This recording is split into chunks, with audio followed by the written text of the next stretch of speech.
আমার আজকাল তো আমাদের এমন কুফরি মতবাদ চেপে বসেছে, আমাদেরকে মানুষকে ধরার জন্য আমাদেরকে সমন জারি করতে হয়, বলতে হয় অমুককে ধরে দিতে পারলে 1 লক্ষ টাকা পুরস্কার দেওয়া হবে, অমুককে ধরে দিতে পারলে 1 কোটি টাকা দেওয়া হবে। কিন্তু ইসলামী জীবন ব্যবস্থা দেখেন, গতকাল সংবাদে দেখলাম, বিবিসির নিউজ দেখলাম, ওবায়দুর নামে একজন ছেলে 13 বছর জেল খাটার পরে জানতে পেরেছে সে নির্দোষ ছিল, কোনো দোষ তার ছিল না, বলেন নাউজুবিল্লাহ।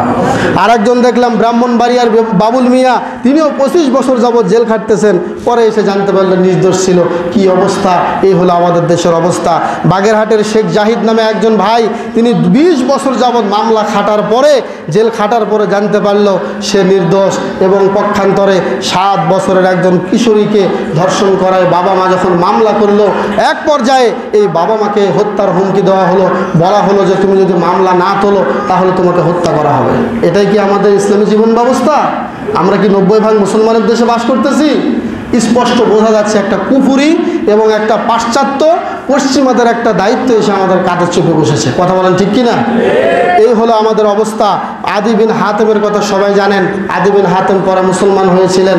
আদি বিন হাতেম এসেছিল তার বোন সাফফানা, সে মুসলিমদের হাতে বন্দী হয়ে এসেছিল। পরবর্তীতে বিশ্বনবী তাকে বলেছিল, হে আদি বিন হাতেম, তুমি যদি তোমার বোনকে চেনো, আর সাফফানাকে বলছিল তুমি যদি তোমার ভাইকে চেনো তাহলে তোমার ভাইয়ের সাথে যেতে পারো। কিন্তু আমাদের যুগে আমরা দেখেছি, আমাদের সে আফিয়া সিদ্দিকা, আমাদের একজন বোনকে হাজারো পুরুষ তাকে ধর্ষণ করেছে, বলেন নাউজুবিল্লাহ। কিন্তু আমাদের ইসলাম কি শিক্ষা দেয়? একজন নারী বন্দী হয়েছে তার সাথে সদ্ব্যবহার করতে। আল্লাহর নবী আফিয়াকে, আল্লাহর নবী এই সাফফানাকে, হাতেম তাইয়ের সেই মেয়ে সাফফানা, তাকে 1 চুল পরিমাণ কোনো অপমান করেন নাই, বরঞ্চ তার সাথে দিয়ে দিয়েছিলেন। সাথে কি দিয়েছিলেন? আল্লাহর নবী গায়ের একটা চাদর দিয়ে বলছেন তুমি পর্দা করে তোমার বাড়িতে যাও। যখন আদি বিন হাতেম তাই যখন দেখেছিল যে একজন নবী আমরা তাকে শত্রু মনে করি, তিনি যখন আমার বোনকে একটা চাদর দিয়েছে, তখন তার থাকা যায় না, ইসলাম কবুল না করে থাকা যায় না। এসে আল্লাহর নবীকে বলছে, ইয়া রাসূলুল্লাহ, আপনার হাত বাড়িয়ে দিন, আমি কালেমা শাহাদাত করে মুসলমান হয়ে যাব। দেখেন শত্রুর সাথে কি ব্যবহার করা লাগে, আল্লাহর নবীর কাছ থেকে শিখেন। আর আমাদের একটা টেন্ডেন্সি হলো যে আমার উপরে অত্যাচার করছে ওর আগে সাইজ করবো। আমি যদি ভালো হতাম তাহলে যে অত্যাচার করছে তাকে সাইজ না করে আমি তাকে মাফ করে দিতাম। এটা হচ্ছে আমাদের মুসলিম জীবন ব্যবস্থার সৌন্দর্য। তবে কিছু কিছু গুনাহ আছে, কিছু কিছু পাপ আছে, যে পাপের শাস্তি স্বয়ং আল্লাহ ছাড় দেন না, ওই শাস্তিগুলো আল্লাহ দিয়ে থাকেন। কথা বলেন ঠিক কিনা? সম্মানিত হাজিরিন, এই জন্য আমাদের আফিয়া সিদ্দিকা বোনকে বলা হয়েছিল যে তুমি যদি কোরআনের উপরে পা রাখতে পারো তোমাকে ছেড়ে দেবো। আমেরিকান সৈন্যরা বলেছিল, সেদিন আফিয়া সিদ্দিকা বলেছিল, না না, আমি কোনোদিন আল্লাহর এই কোরআনকে আমি অপমান করতে পারবো না। আমাকে ছাড়ার জন্য মুসাব বিন উমাইর আসবে, আমাকে ছাড়ার জন্য মাহমুদ বিন কাসেম আসবে। আমেরিকান সৈন্যরা প্রত্যেক দিন গিয়ে তার মুখের সামনে গিয়ে টিটকারি করে আর বলে, কোথায় তোমার মাহমুদ বিন কাসেম আসে না? এই কথা বলে আর পারাক্রমে তাকে ধর্ষণ করে, বলেন নাউজুবিল্লাহ। এই হলো কুফরি মতবাদ। সম্মানিত হাজিরা, আমি যেটা বলছিলাম, আজকে অপরাধীকে অপরাধে নিয়ে আসার জন্য, শাস্তি দেওয়ার জন্য সমন জারি করতে হয়, পুরস্কার ঘোষণা করতে হয়। আপনারা সকলেই জানেন, গামিদিয়া গোত্রের একজন মহিলা জেনা করেছিল। জেনায় লিপ্ত হওয়ার পরে আল্লাহর নবীর সামনে এসে বলছে, ইয়া রাসূলুল্লাহ, আমাকে পবিত্র করেন, আমি নাপাক হয়ে গিয়েছি। বিশ্বনবী তার মুখকে ফিরিয়ে নিলেন।